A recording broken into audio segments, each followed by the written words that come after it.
Welcome back ناظرین. سر 92 کے operation میں شریک زیادہ تر پولیس افسران پارسل ہو گئے, مگر آپ ابھی تک ہمارے سینے پہ مونگ ڈل رہے ہیں, کیوں؟ ایسا نہیں ہے, جس کی زندگی ہے اس کو جب تک اللہ نے اس کی زندگی رکھی ہے اسے کوئی نہیں مار سکتا. بہت سارے زندہ ہیں. یہ تو ہوا سیدھا سیدھا اور روحانی جواب. اب آ جائیے گراؤنڈ پہ. آپ ابھی تک اپنے کنیکشنز کی وجہ سے بچے ہوئے ہیں یا اس کے لیے آپ نے کوئی کمپرومائز کیا؟ کیونکہ کسی نے مجھے کہا کہ شاید آپ نے کسی اعلیٰ سیاسی شخصیت کے پاؤں پہ ہاتھ رکھ کے معافی مانگی. ایک تو یہ بات آپ بالکل کلیئر کر دیں کہ چودھری کبھی کسی سے معافی مانگتا ہی نہیں, چاہے ناجائز کیا ہو. پہلے تو ناجائز کوئی ثابت کرے, جائز ہو ناجائز ہو, چودھری کبھی کسی ثابت سے تو معافی چھوڑ نہیں دینا سر, ثابت اتنے بڑے بڑے اسکیم نہیں ہو سکے یہاں. بھائی جان, چودھری کسی سے معافی نہیں مانگتا, یہ سٹن لا ہے چودھری کا. تو پھر آپ بغیر کسی کمپرومائز کے کراچی میں موجود کیسے ہیں؟ بالکل میں موجود ہوں. کوئی بھی آدمی ہو, کتنا بھی اثر رسوخ والا ہو, ہم صرف اپنا کام کرتے ہیں. اپنا کام ہم نے کیا, ہم نے کسی کی ذات برادری کے خلاف نہیں کیا ہے, ہم نے ہمیشہ کرمنل کے خلاف کیا ہے. آپ کا ایک انٹرویو میں دیکھ رہا تھا جس میں آپ نے فرمایا کہ لیاری آپریشن جب تک چلتا رہا شہر کے کسی بھی علاقے سے نہ کوئی اغوا برائے تاوان کی کوئی واردات رپورٹ ہوئی, نہ ٹارگٹ کلنگ ہوئی, نہ کسی کو بھتے کی پرچیاں ڈسٹریبیوٹ ہوئیں. اس کا مطلب یہ سمجھ لیا جائے کہ یہ تمام کام عزیر بلوچ صاحب آپ کے کہنے کے مطابق کر رہے ہیں. یہ سارا چیز تو آپ نے ان کے کھاتے میں ڈال دیا. میں نے یہ کہا تھا کہ اس وقت جب وہاں پر ریڈز ہو رہے تھے, کارروائی ہو رہی تھی, تو اس وقت کوئی پرچی نہیں آئی تھی اور نہ کوئی کلنگ ہوئی تھی. وہ تو آپ کو بھی پتہ ہے, مجھے بھی پتہ ہے, ساری دنیا کو پتہ ہے. اگر کوئی کیس رپورٹ ہوا ہے تو کوئی بتا دے. تو اس کا سیدھا سیدھا مطلب وہی ہوا نا جو میں کہہ رہا ہوں. میں تو یہ نہیں کہہ رہا ہوں کہ سب نہیں آپ کہہ نہیں رہے, آپ ادھر ادھر گھما پھرا کے کہہ رہے ہیں. میں گھما پھرا کے نہیں کہہ رہا ہوں, میں کسی سے نہیں ڈرتا بھائی. میں یہ نہیں کہہ رہا ہوں کہ سارا پاکستان کا جرم عزیر کرتا ہے, میں یہ نہیں کہہ رہا ہوں. لیکن میں یہ کہہ رہا ہوں کہ اس وقت جب یہ چل رہا تھا آپریشن, نہ تو کوئی اغوا برائے تاوان ہوا, اگر ہوا ہے تو مجھے کوئی بتا دے. کوئی ٹارگٹ کلنگ ہوئی ہے تو کوئی بتا دے, کوئی پرچی آئی ہے تو بتا دے. سر ٹارگٹ کلنگ کی اگر ہم بات کرتے ہیں تو ٹارگٹ کلرز تو کسی بھی قالب میں ہو سکتا ہے, اس کا تعلق کسی بھی فرقے سے ہو سکتا ہے, کسی بھی سیاسی جماعت کے شیلٹر میں وہ کام کر سکتا ہے. لیکن ٹارگٹ کلر کے ضروری تو نہیں ہے کہ وہ لیاری گینگ وار سے ہی تعلق رکھتا ہو. میں نے کب کہا یا کسی اس سے, میں نے یہ بات کبھی بھی نہیں کہی کہ لیاری ٹارگٹ صرف لیاری والے ہی ٹارگٹ کلنگ کر رہے ہیں. میں نے یہ کہا ہے کہ اس وقت نہیں ہوا ہے, اس وقت نہیں ہوئی تو نہیں ہوئی تو نہیں ہوئی. اچھا ویسے ایک بات اور بھی حیرانی کی, جس وقت 1992 میں متحدہ قومی موومنٹ کے خلاف ایک سیاسی آپریشن چل رہا تھا, اس وقت کراچی میں کسی بھی حصے میں بچے کے ہاتھ سے کوئی کھلونا چوری کر لے یا مسجد سے کسی کی چپل لے لی جائے, وہ پورا کا پورا اکاؤنٹ متحدہ کے خلاف سیٹل ہوتا تھا. کچھ اسی قسم کی صورتحال مجھے یہاں نظر آ رہی ہے کہ نہ بھتے کی پرچیاں مل رہی ہیں, نہ کچھ ہو رہا ہے. کراچی لٹرلی ایک امن و امان کا گہوارہ کا منظر پیش کر رہا ہے. کب؟ لیاری آپریشن کے دوران.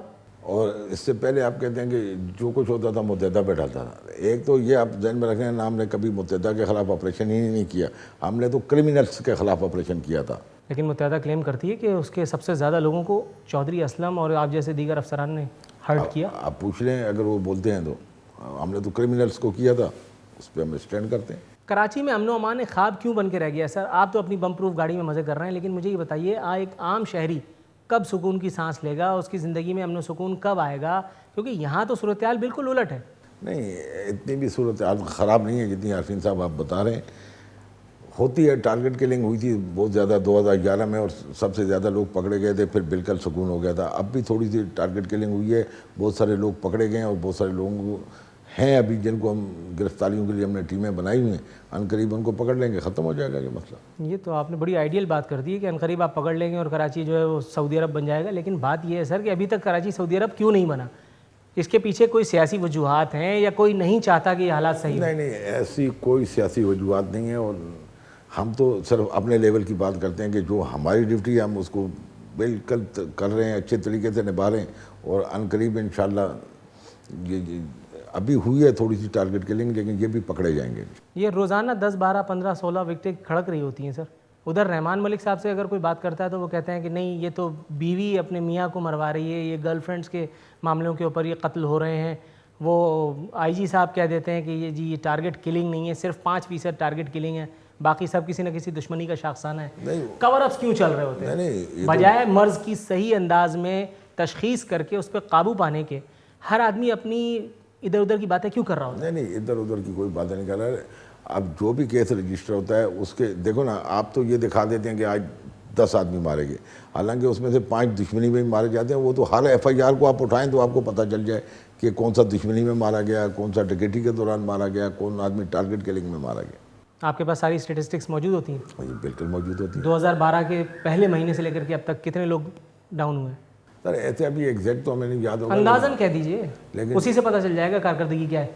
سر اب ایک آدمی تو ہم نہیں لکھتے، ہماری یہ ڈیوٹی نہیں ہے. یہ تو لوکل ایسے ہی سر اخبار تو پڑھتے ہوں گے نا. نہیں، یہ تو مجھ جیسے کسی جرنلسٹ سے کوئی نہ کبھی واسطہ تو رہا ہوگا جو آپ کو کم از کم انفارمیشن دیتا ہے. ایک تھانے کا ایک آدمی کا تو وہ بتائے گا جو کہ متعلقہ تھانے ہوتے ہیں، لوکل پولیس کا کام ہے. ہمارا تو کام ہے صرف ان پہ اینٹی ایکسٹریمزم پہ، دہشت گردوں پہ. لیکن جو بھی ہمیں گورنمنٹ ٹاسک دیتی ہے ہم اس کو کر کے دیتے ہیں. گورنمنٹ جو بھی ٹاسک دیتی ہے، جو بھی انورٹڈ کاماز میں نہیں، گورنمنٹ جو بولے گی، اب ہمیں لگایا ہوا ہے اینٹی ایکسٹریمزم پہ، دہشت گردوں کے پیچھے لگایا ہوا ہے، مذہبی دہشت گردوں کے پیچھے. ابھی ہمیں گورنمنٹ بولے گی کہ فلاں کام کرو تم، اس کام میں بھی شروع ہو جائیں گے. ہمیں تو ٹاسک دیا جاتا ہے. یعنی آپ بیسکلی حکم کے غلام ہیں، یہ سب شفشفا صرف دیکھنے کے لیے. نہیں کہ آپ ہماری جو ڈیوٹی ہے، ہماری ڈیوٹی ہی ملزمان کو پکڑنا ہے نا، اس کے علاوہ تو اور کوئی ڈیوٹی نہیں. جو بھی ملزمان کو پکڑنے کے لیے بولیں گے ان کو پکڑیں گے. اصل ہماری ڈیوٹی ہے اینٹی ایکسٹریمزم، دہشت گردوں کو پکڑنا، مذہبی دہشت گردوں کو پکڑنا. اس میں ہم لوگوں نے کافی سارے پکڑے ہوئے ہیں، اور آپ دیکھیں کہ 2012 میں صرف ایک بلاسٹنگ ہوئی ہے کراچی میں، باقی بالکل قابو کیا ہوا ہے. یہ سب آپ لوگوں نے روک لیا یا ان لوگوں کے پاس اتنا وقت نہیں ہے کہ وہ بلاسٹ کرتے پھرے؟ روکا ہے بھائیان، پکڑے ہیں سارے بلاسٹ ڈیٹیکٹ کر لیے ہیں تقریباً کراچی میں. سر ایک آخری سوال جان کے امان پاؤں تو پوچھوں.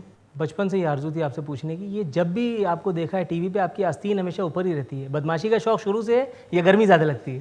یہ نہیں، اس سے کیا بدماشی، ابھی پسینے آ رہے ہیں تو اوپر کر نہیں پائی. ہر دفعہ ہر شاٹ میں دیکھتا ہوں آپ کو کسی بھی چینل پہ آستین اوپر ہوتی ہے. تو جب گرمی ہوتی ہے سب لوگ آستینیں چڑھا یہ دیتے ہیں. سگنل تو نہیں ہے کسی کو آپ دے رہے ہوتے ہیں؟ نہیں، جب گرمی ہوتی ہے سب لوگ آستینیں اوپر چڑھا دیتے ہیں. میری آستینوں پہ آپ کو اعتراض ہے؟ ناظرین، یہ تھے انکاؤنٹر اسپیشلسٹ چودھری محمد اسلم صاحب. کس حد تک ہم ان سے استفادہ کر سکیں، کس حد تک انہیں ہم آپ کے عوامی آراء سے آگاہ کر سکیں، اس کا فیصلہ آپ پہ چھوڑتے ہوئے نور العارفین صدیقی کو دیجیے اجازت. فی امان اللہ.